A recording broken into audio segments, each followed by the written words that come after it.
Guten Morgen. I have to tell you, I failed one exam in my whole life. It was in German. I'm sorry, entschuldigen Sie bitte. So I will speak in English this morning. I am a dreamer, like Mark. 15 years ago, I dreamt up something called country-by-country reporting.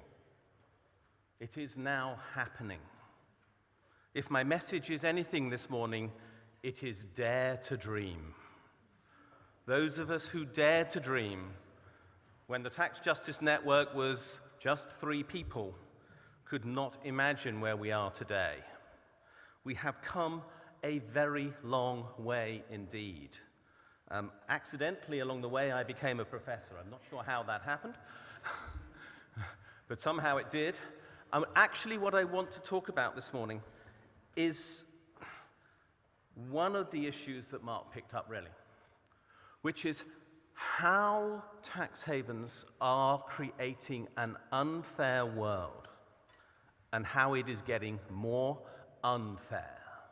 That this is about creating something that matters to me enormously, inequality, and how tax havens are destroying market economies. Now, those who know my work will know that I am very obviously politically from the left, and I don't pretend otherwise. But I am a social democrat, and so I believe in a mixed economy. Of course I believe in the role of government, but I believe in the role of markets too. And my point this morning is that those who believe in tax justice are the best friends of markets that this world has now got. Nobody, anywhere, should be frightened of saying, I believe in tax justice and I'm doing it to support the very existence of our free market economy. There is no paradox in this, and I want to explain why. Tax abuse comes in 2 forms. There is tax avoidance. That's the clever bit done by accountants and lawyers. You've had the lawyer, I'm the accountant. That is my original profession. And yes, tax accountants learn how to cheat. That's the job. And then there's the illegal bit, which is tax evasion. Don't doubt it that tax evasion is bigger than tax avoidance. In my estimate, and I'm responsible for that estimate of 1 trillion euros lost to Europe from tax abuse, 850 billion of that is evasion, the illegal bit. Only 150 billion is avoidance. So don't doubt that evasion is important, and beating that starts in Austria. This is not a problem that exists just over there, it's a problem here as well. But the essence is that both tax avoiders and tax evaders free ride the economy. In economic terms, they're both seeking to get an advantage at cost to honest people. What have they got in common? Have I got the right slide up there? Yes, I have.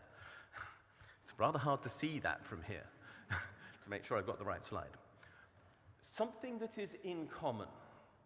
All tax abuse happens in secret.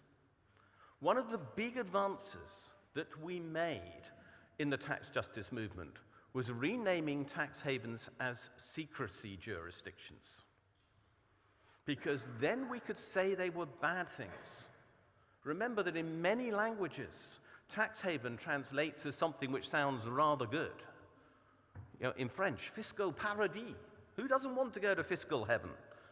Well, actually, I don't want to go to fiscal heaven, and quite a lot of fiscal heavens don't seem to want me, but that's beside the point. I wanted to focus on secrecy, because secrecy is what is used to make sure that people can abuse.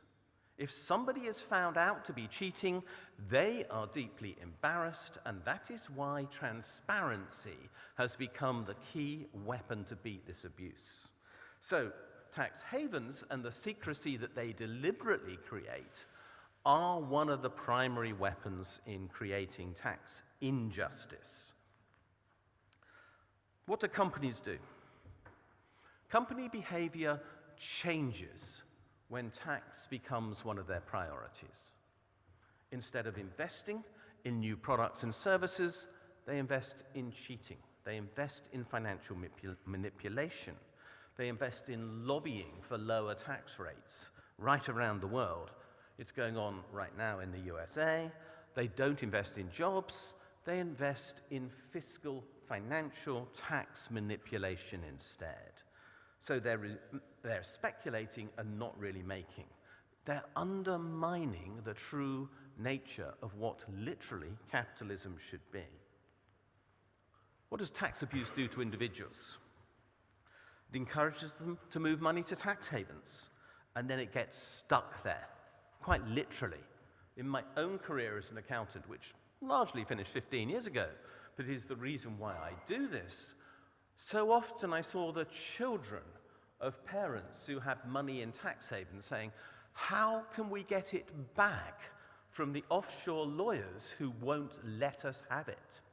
Our parents put it there, and now it's stuck, apparently, there for good. And they were willing to pay any amount of tax to bring it back. I did more of that than anything else with tax havens. I enjoyed bringing money back from tax havens. It was something I was quite good at. And the reason why this happens is that we have a world where tax havens encourages money to go offshore and stay offshore. And this is creating a new world of inequality. We don't even have people inheriting anymore. Instead, the money stays with the lawyers and the accountants. And if you know an accountant, you will have met a very conservative, with a small c, person. We are very careful with money. We don't risk it, so we don't invest it. So these trusts are looking instead for rents. They aren't creating new wealth. And that is creating a world where inequality is rising, risk-taking is falling, and therefore we aren't seeing growth. We are still 9 years after 2008, not seeing any return towards a world where there's any chance of growth so that real people's real incomes rise. And one of the reasons why that is the case is because of the rise in tax havens over the last 20 to 30 years. Markets are undermined by this. And I really want you to understand how important this is.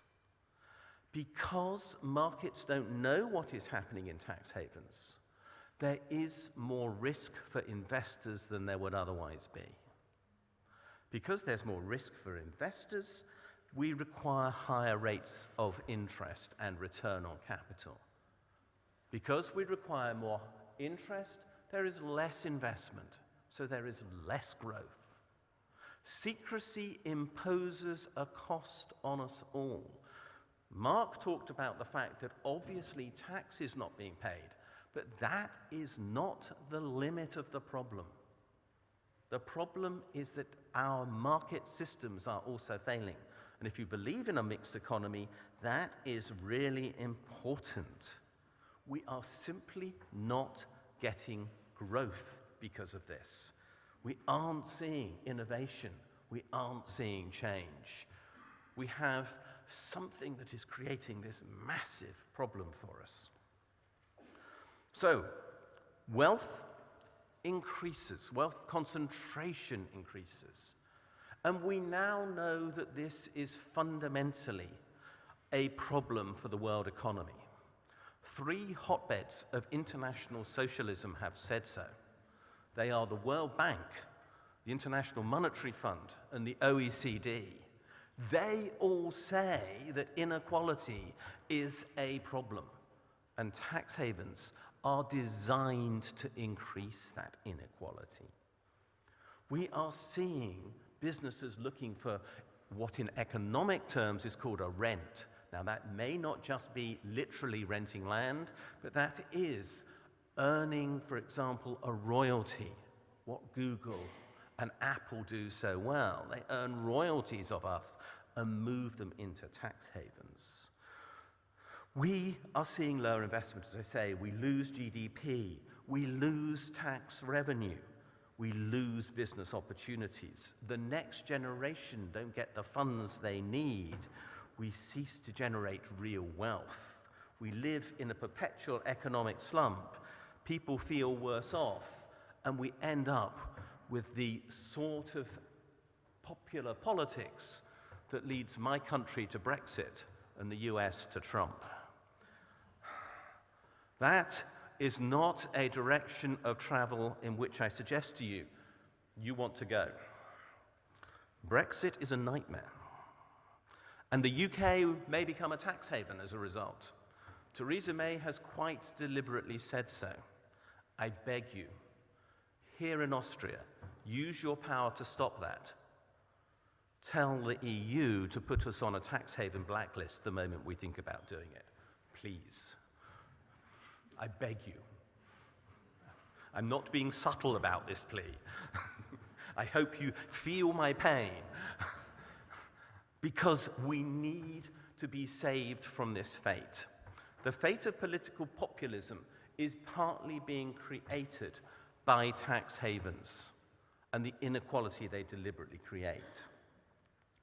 Quite literally, we do now have to save capitalism from itself. I find it absurd. 2 weeks ago, I was at a seminar in Paris. It was on Chatham House rules, so I can't say who was there, but it was organized by one of the very large firms of accountants. And I was the person who was arguing for markets. I couldn't understand this. I was the left-winger who was invited along to provide a bit of balance. And I was saying, for heaven's sake, let markets work.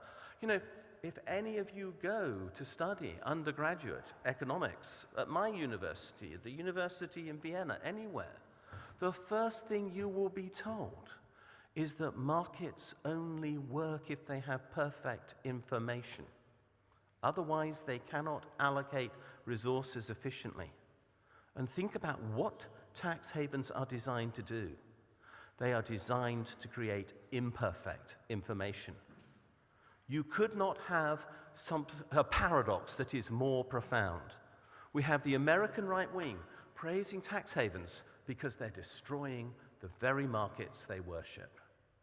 So if you believe in a market economy as part of the mixed economy that underpins a social democratic belief in the society we have, the only type of society we have known for 70 or more years, then we need to destroy tax havens. And we can.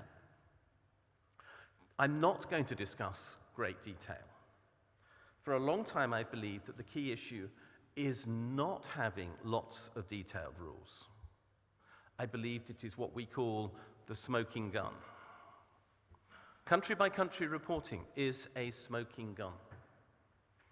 It does not provide lots of information. It is a very limited amount of accounting information, just 9 pieces of data for each country where a multinational corporation trades. You would think, from what is said about it, that it will bring down the entire world economy. But actually, 97% of companies in the world already do country-by-country reporting. That's because they only trade in one country. It is only the multinationals who get away with not giving information on where they are, what they're doing, and where they're paying their tax. We need them to do so as well. Because if we knew that, I will tell you what a finance director of a UK, very large UK company in our FTSE 100 told me last year. He said, the moment I know this information is going on public record, I can no longer use a tax haven.